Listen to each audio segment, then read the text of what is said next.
This guide is called the Type A Planning Guide. Now, it includes foods that are found in the basic 4 food groups because we are concerned about the total daily needs, and this is a part of it.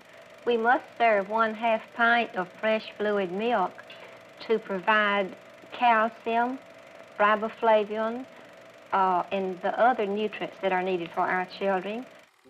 For decades, the dairy industry and U.S. government have been saying that milk is good for our bones. While all whole foods contain calcium, an essential nutrient for bone health, it is argued that we need the higher amounts found in dairy.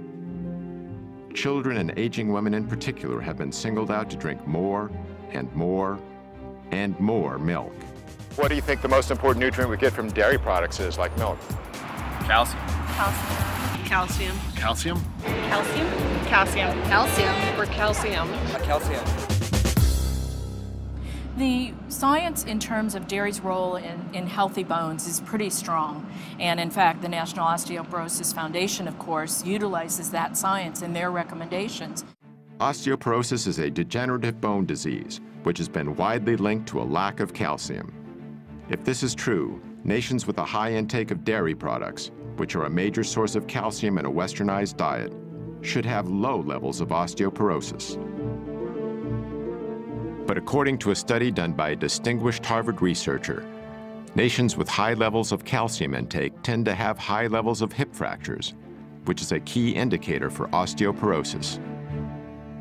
And so, in fact, the higher the dairy consumption, the higher the rate of osteoporosis. Exactly the opposite of what the dairy industry has been telling us for so long. One of the primary mechanisms for that is that animal protein tends to create an acid-like condition in the body called metabolic acidosis. To combat this condition, the body draws upon its most readily available acid buffer, namely calcium in our bones.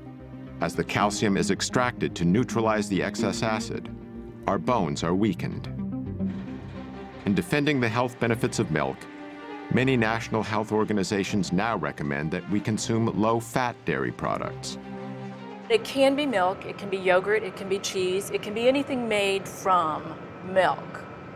But again, the important message, it's a message that comes from the American Dietetic Association, the National Osteoporosis Foundation, cancer, heart.